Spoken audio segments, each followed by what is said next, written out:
Whether you've got $5 per day to spend on ads or $500, in this video, I'm gonna break down a new strategy you can use to scale up your Google ads no matter your budget level. And no, I'm not talking about a full manual CPC structure or a single PMax campaign structure. In fact, this strategy is so effective that it's absolutely crushing it for our clients in 2025. This is a completely new strategy that I guarantee you have never heard of before, that I've developed after spending over $30 million in ads and auditing at least 100 Google Ads accounts. For example, we used it to help one of our clients, Blaze, scale from 11K per month to over 222K per month in ad spend. Or another client who we implemented the strategy for that went from losing money on ads to scaling to 50K per month profit in less than 90 days. So if you're looking to get better results from Google Ads, even if you're on a small budget, here's what we're about to learn. Today, we're going to cover how to scale your Google Ads from $5 a day to $500 a day without killing your ROAS, the simple campaign structure that works like crazy even when starting with a small budget, and the sequence that you need to introduce these campaigns in order to maximize your growth efficiency. So this is my universal Google Ads testing and scaling campaign setup. And this is a setup that allows you to test and scale at any budget level. I promise you, no matter whether you are a brand new account running at $10 a day, or you're an account running at $500,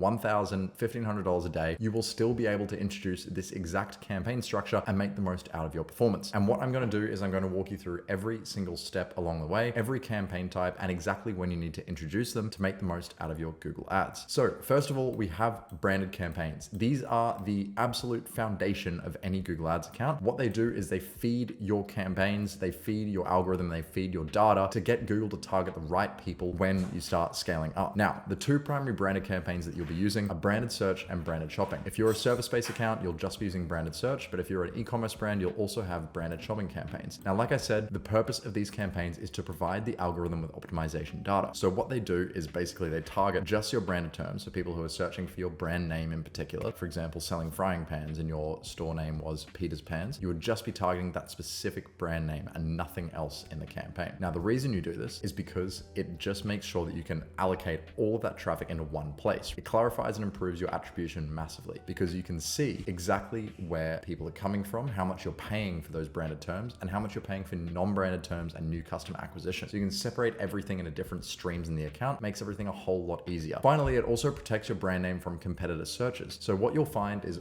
if you have any kind of presence in your industry, your competitors will start bidding on your brand name. So for example, if you are Peter's Pans, your competitors will start also bidding on your brand name there, and they'll be trying to steal your traffic when people are searching for you. This can be critically dangerous if you are not covering your brand name because you can lose an enormous amount of customers who are pretty much ready to convert and like waiting to buy because a competitor has bid on your brand name and stolen them. So you need to make sure that you are protecting your brand name, especially if you're bigger in the industry. Here are some tips for branded campaigns to make sure that you're getting the most out of them. First of all, you want to use manual CPC or target impression share bidding. Now, the reason you want to do this is because it stops Google from artificially inflating your CPCs. If you use a automated bidding strategy or a conversion-based bidding strategy, you will likely find that Google increases your CPCs unreasonably because it just wants to squeeze more money out of you. If you use manual CPC or target impression share, you have a lot more control over how much you're bidding. And this is very important in branded campaigns because branded campaigns should be very cheap. Because you're bidding on your own brand name, there shouldn't be much competition. You should really be the only major player in the auction, apart from your competitors, of course, but they have a really low quality score for other reasons. So you want to make sure that this branded traffic is super cheap and you're not paying a lot for it, because if you are, then you will be wasting money. So use manual CPC or target impression share bidding as your bidding strategy. Only allocate a small portion of budget to branded traffic too. You only want to be spending about 5 to 10% of your whole account budget on branded campaigns. If you go beyond that, you are likely, again, wasting spend. Once again, these are people who are ready to convert. They've already likely been warmed up by other channels such as Meta, organic, email, and you don't want to be spending more money on them than you have to. So make sure you have a small portion of budget, but also make sure it's enough to saturate your branded campaigns. You want to be getting all the branded traffic you can, so you are protecting your brand name, so you are increasing your data collection. So walk the fine line between spending a small portion of your budget, but also capturing all the traffic that exists for your brand name. And make sure that finally you are only targeting branded traffic. So if this is in a search campaign or a branded shopping campaign, what you need to do is, first of all, just target your branded keywords in search. So use exact match on your brand name and nothing else. If you have a very proprietary product name that no one else has, you can also target that, but I wouldn't bother. That's probably a bit complex. Just focus on targeting your brand name, nothing else, exact match, and then use negative keywords to exclude any other kind of traffic that comes in. If you get traffic for non-branded queries, competitor queries, anything like that, exclude it immediately because it is going to mess up your targeting and your allocation. Next up, prospecting campaigns. Now, these are the major growth driver in your Google Ads account. This is where you're going to be getting the biggest amount of new customer revenue and new customer acquisition. And ultimately, they are the most important campaign to scale scale your incremental revenue with Google Ads. You can do this through prospecting search and prospecting shopping, right? As I said, the primary driver of new customer acquisition. They're extremely scalable with good data insights, and they are arguably the most important campaign type. What they do is they target new customers, like I said. So these ones, you need to exclude branded traffic. You just want to be targeting new customers in these campaigns. And the best way to run them is, first of all, by starting with manual CPC and transitioning to conversion-based bidding. So when you start with manual CPC, that's important to do at the very early stages of an account, because if you're in a more sophisticated account, you can leverage conversion data in the account to use conversion-based bidding. But if you are early on, you want to be using manual CPC because a Google account doesn't have much conversion data, and it will struggle to effectively target the customers who are likely to convert. So that's why you use manual CPC. You really just control it, lock it down, and make sure that you're bidding the right amounts and monitor it very closely. Now, also, these campaigns, goes without saying, they're targeting new customer traffic. So you need to exclude all your branded traffic. You just want to target the effective keywords that denote new customer traffic to your campaign. So again, if you are Peter's Pans and you sell frying pans, the traffic you're looking for is people searching for frying pans, aluminum pans, steel pans, stuff like that, right? Aside from the base setup of these campaigns, you want to make sure that you are using a low TROAS when you're running max conversion value bidding. Now, a low TROAS encourages Google to prospect for new customers. If you set a low target, it gives Google more freedom to prospect and search for new people. Whereas if you set a high TROAS, it sets a really strict target that Google tries to hit, and it goes after existing customers because it knows that they can make a higher amount of conversion value. So make sure you set a low TROAS when you do transition over to conversion-based bidding and when using maximized conversion value. Now, the majority of your budget should be allocated towards these campaigns. Usually 70 to 80% of your budget should be on prospecting search and prospecting shopping campaigns, because they are the biggest driver of new customers and incremental revenue. And like I said, exclude branded traffic. We don't want any branded traffic in here. We want to make sure that we are just targeting new customers. All right, next up, remarketing campaigns. So now that you are targeting new customers and you're also targeting branded traffic, you want to be targeting people who've come to your website, but they haven't yet purchased, right? So this is easily done through PMax nowadays, also done through display remarketing, but PMax is a really good way to do this. And it's something that you can introduce once you do have a bit of data in the account, once you have some conversions coming in and you have some audience data. What you can do with these campaigns is you can remarket to in-funnel customers. The beauty of PMax is you don't really have to do anything to make it do this. It'll automatically kind of go after remarketing traffic if you set the right settings, which I'm about to show you. And it leverages PMax remarketing without encroaching on your brand traffic. So it means that you can use PMax without basically saturating brand and driving it away from your branded search campaign. So the tips for getting this right: first of all, you want to set a higher TROAS on your PMax campaign than your prospecting shopping. This is what drives the remarketing through PMax. If you have a high TROAS, it's going to focus on customers that it thinks are likely to convert. And if you also exclude branded traffic, it means it won't target branded traffic. So now you are targeting the highest intent customers, but not branded traffic, which means you have branded targeting of branded campaigns, you have new customer targeting in your shopping campaigns, and then or shopping and search rather, and then you have retargeting traffic in your PMax campaign. So everything is nicely separated and you don't have any overlap between the campaigns. Ideally, right? There will be some overlap between PMax, shopping and search, but if you set the TROAS as I've instructed here, with a high TROAS on PMax, low TROAS on shopping and search, you'll find that there is much less overlap. And PMax remarketing alone will be sufficient for most brands. If you are a bigger brand, you want more control, you can use display remarketing. Or if you're smaller and you want more control, you can also do that. It just takes a little bit more work. It doesn't always perform as well, and it's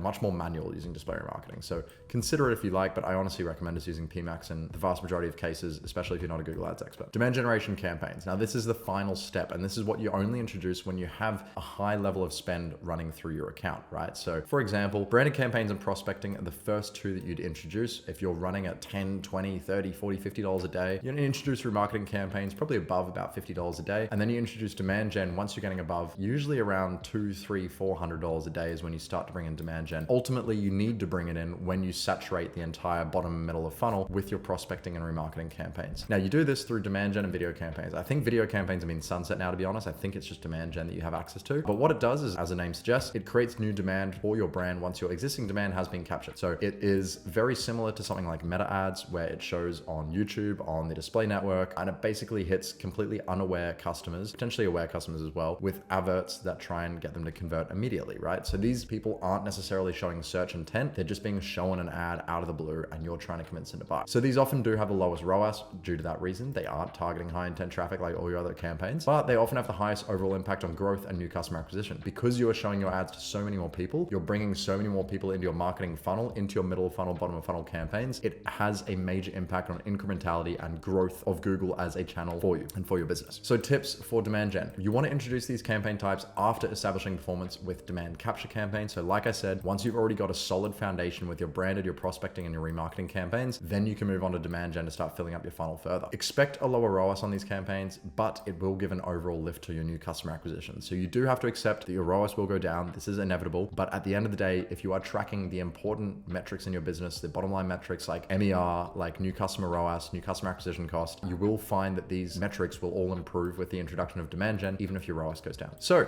this is a live example of this structure live in an account that I have been running. And you can see here, we have the branded search campaign for AU, as I mentioned, branded shopping campaign also for AU, and we have the PMAX campaign for remarketing, and then we have the generic shopping campaign for prospecting. As you can see, we got everything I mentioned here except a prospecting search campaign because we just didn't need it at this time. I think it actually was introduced slightly after, but when the screenshot was taken, we weren't using it. So this shopping campaign drives our new customer acquisition. It excludes branded traffic. It has a low T ROAS and it prospects for new customers. This PMAX campaign retargets those customers who are already in the shopping campaign, have come to our website, have visited us before, but they haven't converted. And then the branded campaigns clean up all of the branded traffic from people coming over from Meta, from organic, from email, everything like that, searching for a brand name. And this structure absolutely works. We've used this structure to scale up many Google Ads accounts, and it works at any budget level. Like I said, just introduce the campaigns in the order I mentioned, branded and prospecting first, then remarketing, then demand gen, and you'll be off to the races. So there you have it. That's exactly how you can scale your Google Ads at any budget level. And you can 100% go and implement this yourself. But here's the thing. After auditing 100 plus ad accounts, most brands end up hitting a wall. When they start to scale, their ad spend climbs, but their sales don't. And when I dig into the data, most of the time it's because their budget is just retargeting people who already bought. So scaling just doesn't work. But luckily at Kraken Digital, we've built systems that fix this problem. We'll rebuild your ad account so your spend drives new customers, not the same ones over and over again. So if you're already doing 7 or 8 figures and you want to break through that ceiling, then you can book a free strategy session below. We'll audit your account, show you exactly where your money's leaking, and map out a plan to scale profitably. But either way, I hope you got value from this video, and I'll see you in the next one.